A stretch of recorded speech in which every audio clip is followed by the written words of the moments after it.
Good morning, Courageous Church. I was thinking this last week about the big road trip we took right before we moved to this area. And we drove from where we were doing a residency in South Dakota down to visit family in Colorado and then all the way up to Seattle. And on the way from South Dakota to Colorado, we drove through Nebraska.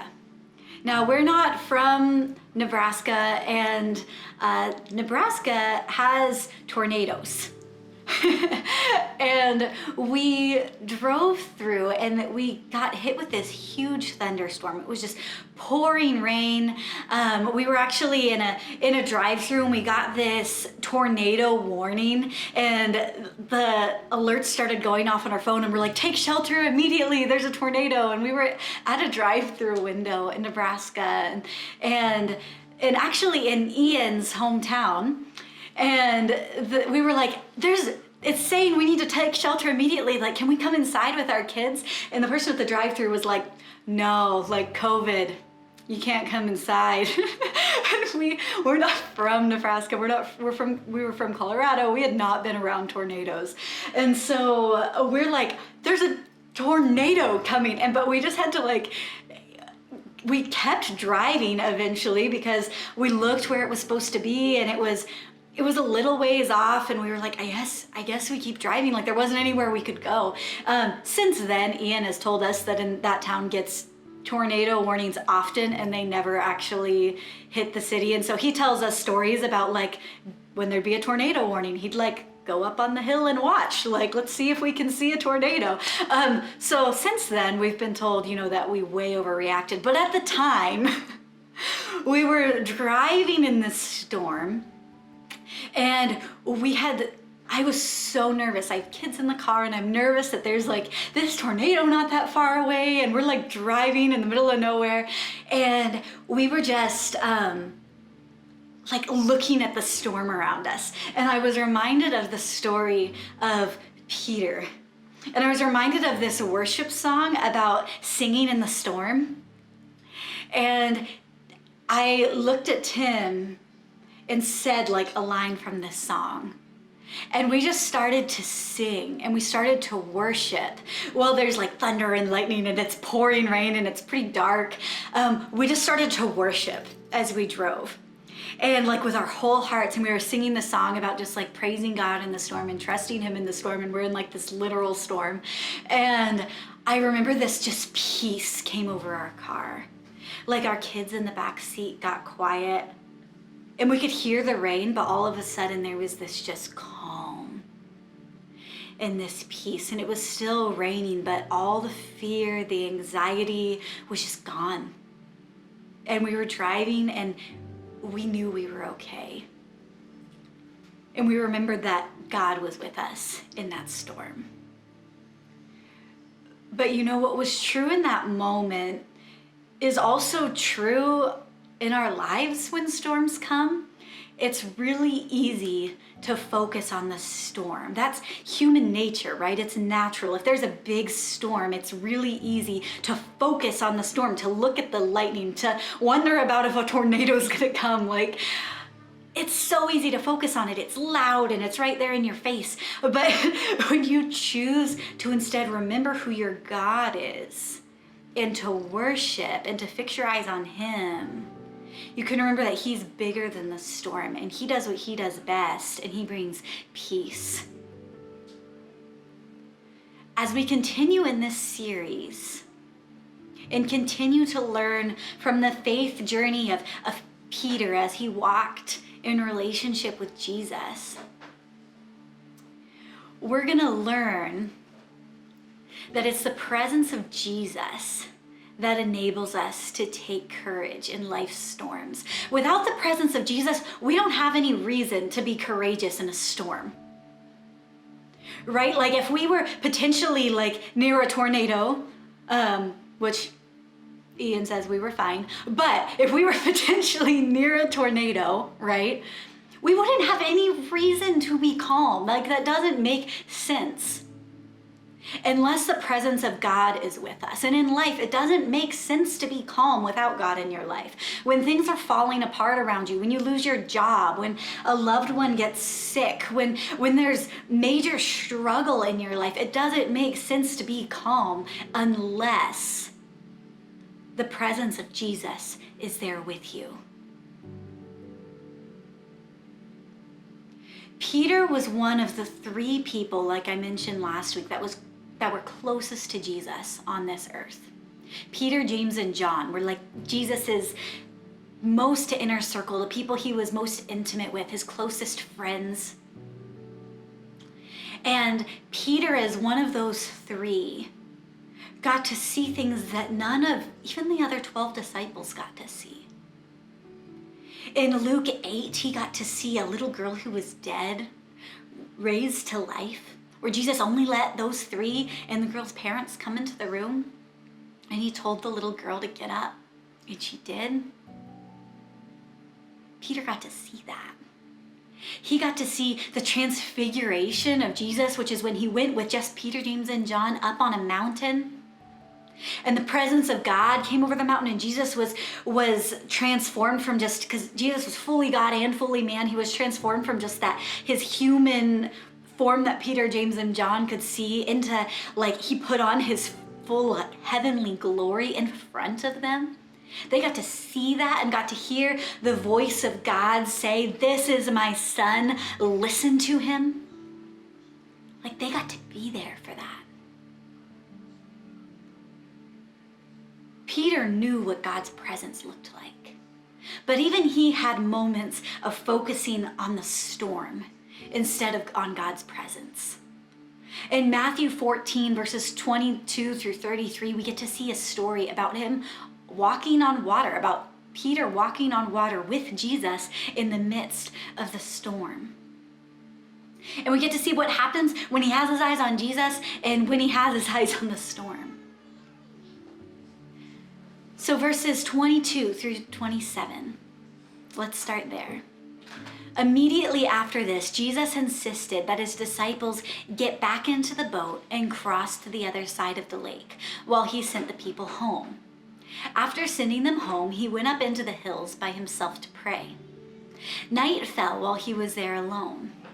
Meanwhile, the disciples were in trouble far from land, for a strong wind had risen and they were fighting heavy waves. About 3 o'clock in the morning, Jesus came toward them, walking on the water. They were terrified. In their fear, they cried out, "It's a ghost." But Jesus spoke to them at once. "Don't be afraid," he said. "Take courage. I am here."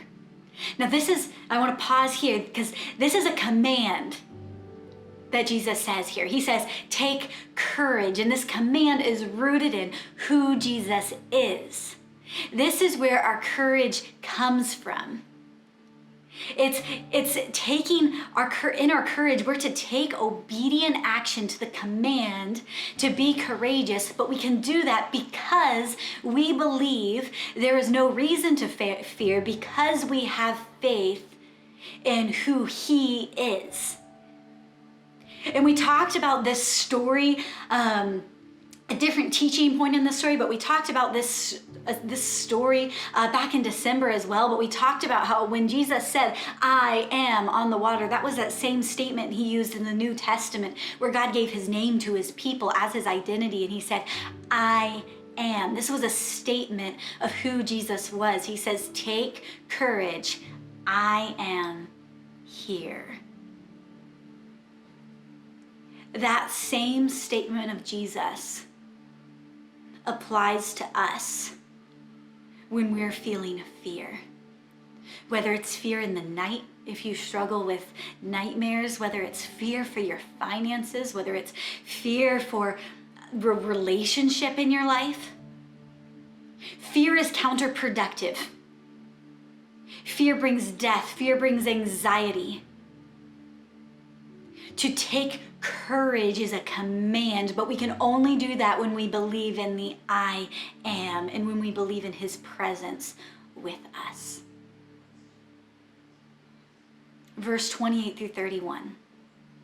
Then Peter called to him, "Lord, if it's really you, tell me to come to you walking on the water." "Yes, come," Jesus said. So Peter went over the side of the boat and walked on the water toward Jesus. But when he saw the strong wind and the waves, he was terrified and began to sink. "Save me, Lord," he shouted. Jesus immediately reached out and grabbed him. "You have so little faith," Jesus said. "Why did you doubt me?" Now the word doubt here is from the Greek word distazo. And it suggests this idea of trying to go in two different directions at once, of being double-minded. Or the concept of serving two different masters simultaneously. It's like this hesitating, like back and forth is what this word means. See, when he wavered in his faith and started focusing on either the boat behind him or on the waves around him.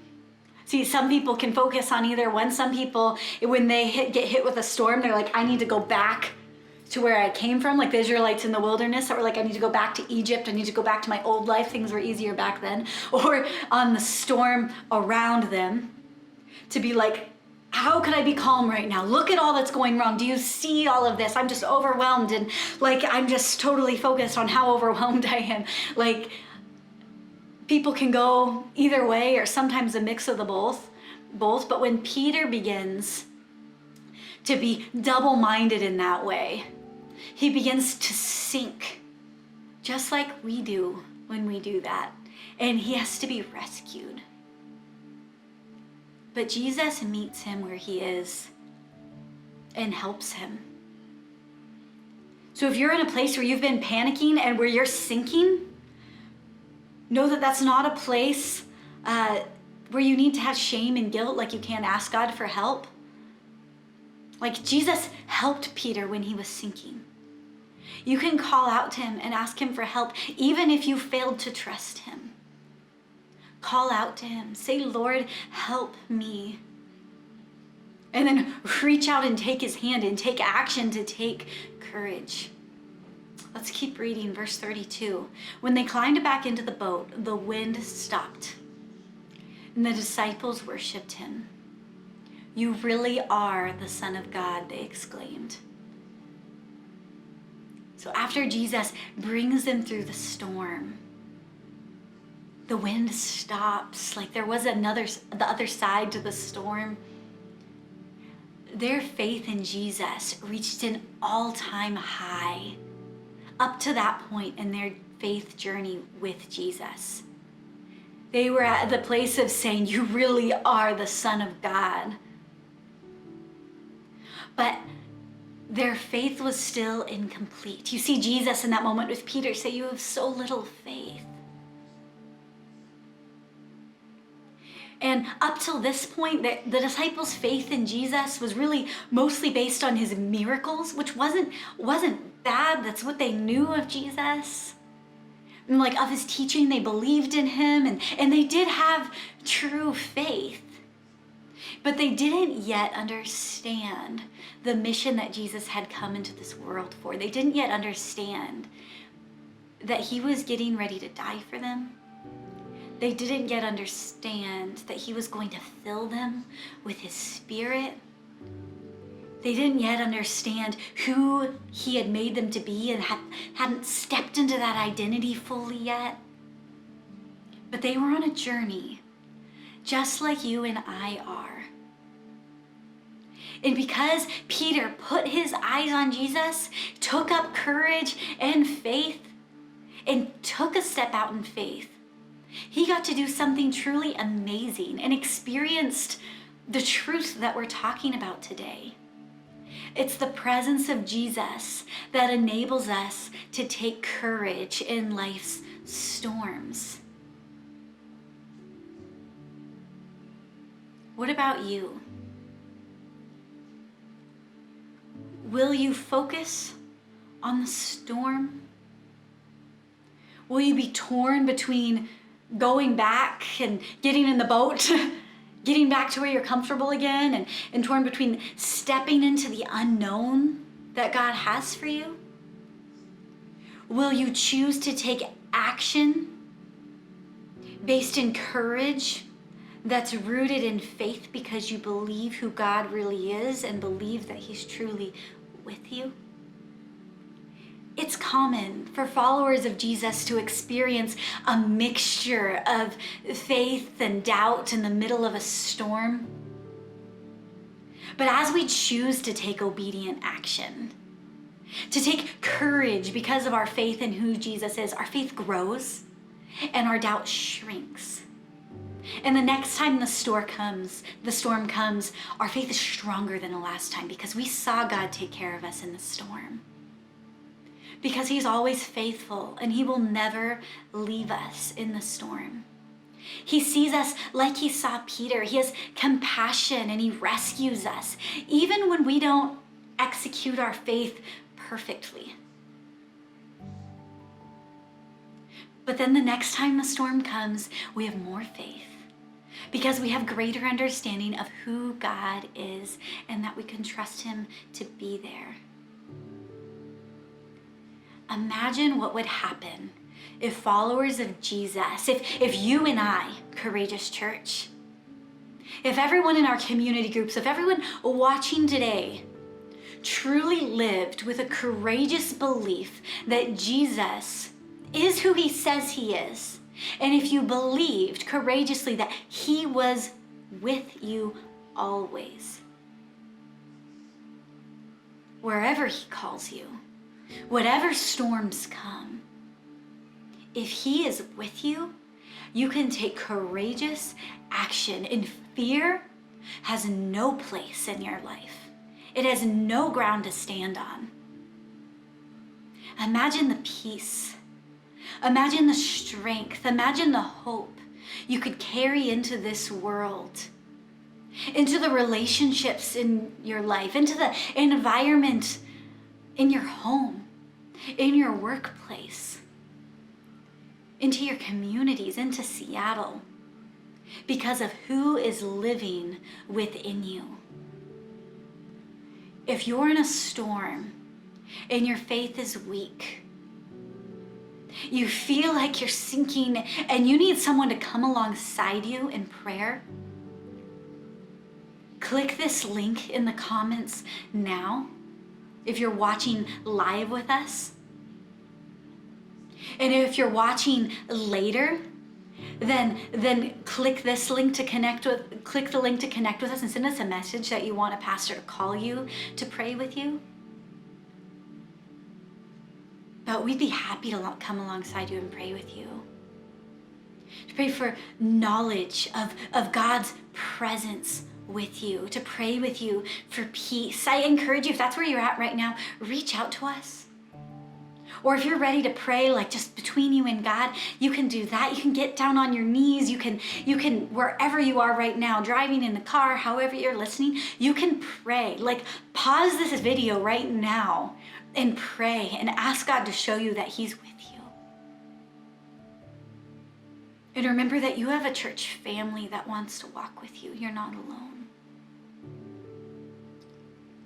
But when storms come this week, this month, or this year, Courageous Church, I challenge you to remember who is with you in the storm.